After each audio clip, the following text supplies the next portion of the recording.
আজকে আমাদের সঙ্গে রয়েছেন ঠাকুরনগরের বিখ্যাত ইতিহাস শিক্ষক বাবুমণি দে স্যার।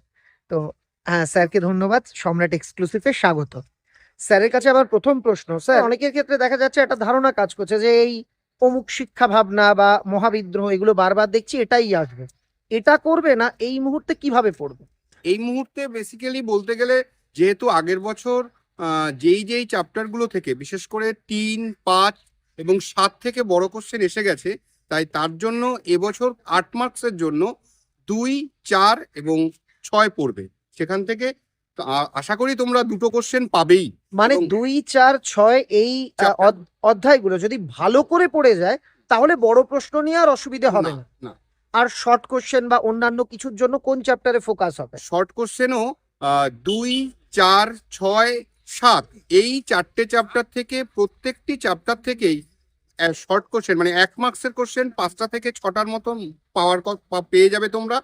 2 মার্কসের কোশ্চেন দুটো করে প্রত্যেকটি চ্যাপ্টার থেকে পাবে, এবং 4 মার্কসের কোশ্চেনও এই 4টে চ্যাপ্টার থেকেই এবছর সবচেয়ে বেশি আসবে। 5 নম্বর চ্যাপ্টারের রবীন্দ্রনাথের যে মানুষ প্রকৃতির সম্পর্ক, যে শিক্ষার সঙ্গে মানুষের যে সম্পর্ক নিয়ে রবীন্দ্রনাথের শিক্ষা ভাবনা, চিন্তা ভাবনা, এই কোশ্চেনটা অনেক বছর ধরেই সেইভাবে বড় কোশ্চেন আকারে আসেনি। তাই ওই প্রশ্নটা 5 নম্বর চ্যাপ্টার থেকে একবার একটু দেখে ওই টপিকটা। আর আমরা যদি টপিক ওয়াইজ আসি, যারা ভালো স্টুডেন্ট তাদের পুরো বই খুঁটিয়ে পড়তে হবে, ইতিহাসের সন তারিখ মনে রাখতে হবে, সব খুঁটিনাটি পড়তে হবে, এটা তো গেল লাস্ট মোমেন্টে। এখন তো পরীক্ষা 10 দিন আছে, এখন তো আর টোটালটা খুঁটিয়ে পড়ার সময় নেই।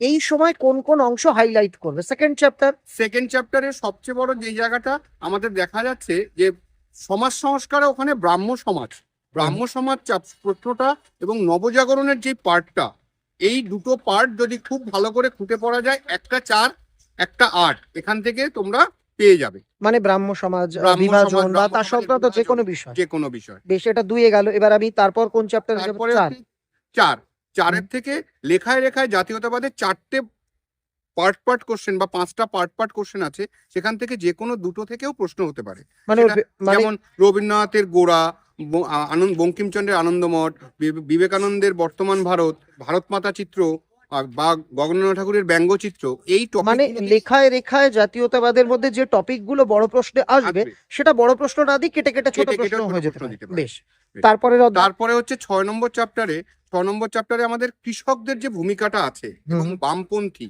প্লাস গান্ধী আম্বেদকর বিতর্ক, যেটা নমশূদ্র আন্দোলনের জন্য ভীষণ 4 মার্কের জন্য গান্ধী আম্বেদকর বিতর্কটা ভালো ভালো প্রশ্ন এবছরের জন্য।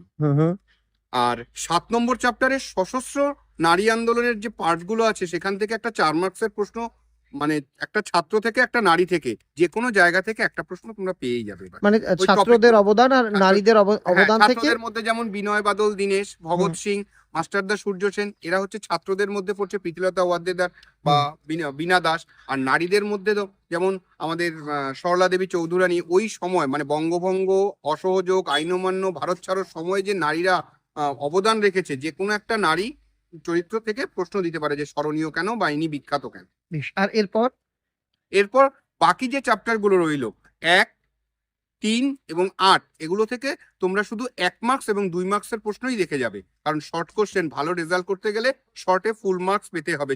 আচ্ছা, এটা অন্যান্য বছর টেস্ট পেপার সব করলেই কি শর্ট সব কমন পাওয়া যায় ইতিহাসে শর্ট কোশ্চেন ওইভাবে গতানুগতিক নেই। হ্যাঁ, হয়তোবা অলমোস্ট কমন পাওয়া যায় বা রিলেটেড কোশ্চেন থাকে, পুরো 36-36টাই একদম টেস্ট পেপার থেকে হুবহু আসবে এমন কোনো ব্যাপার নেই। কোশ্চেন কি রিপিট হয়? মানে পুরোনো সালের প্রশ্ন যারা সলভ করছে তাদের জন্য সালের কোশ্চেন রিপিট, মানে বড় কোশ্চেনের ক্ষেত্রে রিপিট সেভাবে হয় না, কিন্তু ওভারঅল 2025-এর কোশ্চেনটা বাদ দিয়ে তোমরা বিগত বছরের 2017 থেকে 17, 18, 19, 20 এই 4টে বছর ভালো পরীক্ষা হয়েছিল। 21-এ প্যান্ডেমিকের জন্য হয়নি, 22-এ রিডিউস সিলেবাস ছিল ছোট, এবং 23-24 এই 5টা বছরের যদি প্রশ্ন প্যাটার্ন দেখে যাও, সেখান থেকে বেশ কিছু কোশ্চেন ছোট বড় আকারে আসতে পারে। আচ্ছা, একটা জিনিস দেখা গেছে, স্টুডেন্টরা বলে যেটা 8-এর প্রশ্ন তারা রেডি করছে বা যেটা 4-এ রেডি করছে সেটা উল্টে চলে আসছে। 8-এর প্রশ্ন কখনো 4-এ আসছে, 4-এর প্রশ্ন 2-এ আসছে। হ্যাঁ, তখন কি উত্তর লিখবে, কতটা লিখবে? তখন যেটা করবে, যেটা তোমার সমস্যা হচ্ছে, সেটা সারা পশ্চিমবঙ্গেরই সমস্যা,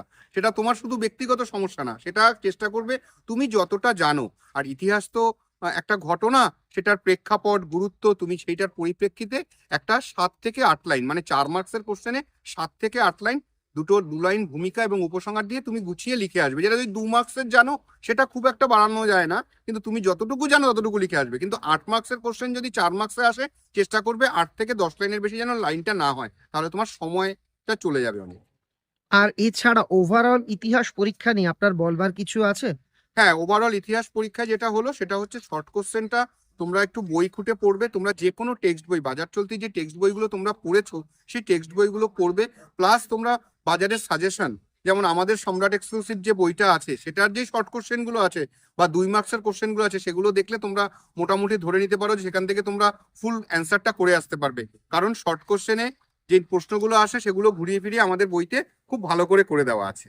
ঠিক আছে, স্যারকে অনেক অনেক ধন্যবাদ। স্যার, যেতে যেতে স্টুডেন্ট যারা 2026-এর মাধ্যমিক পরীক্ষার্থী তাদের কি আর কিছু বলবেন? আপনার শুভেচ্ছা বার্তা। হ্যাঁ, পরীক্ষার আগে তোমরা সবাই সুস্থ থাকবে, পরীক্ষা ভালো করে দেবে এবং সবাই সবার ব্যক্তিগত প্রচেষ্টায় যেই পড়াশোনাটা করেছো সেটার বেস্ট এফোর্টটা দিয়ে আসবে। তোমাদের সকলের সাফল্য কামনায় নমস্কার।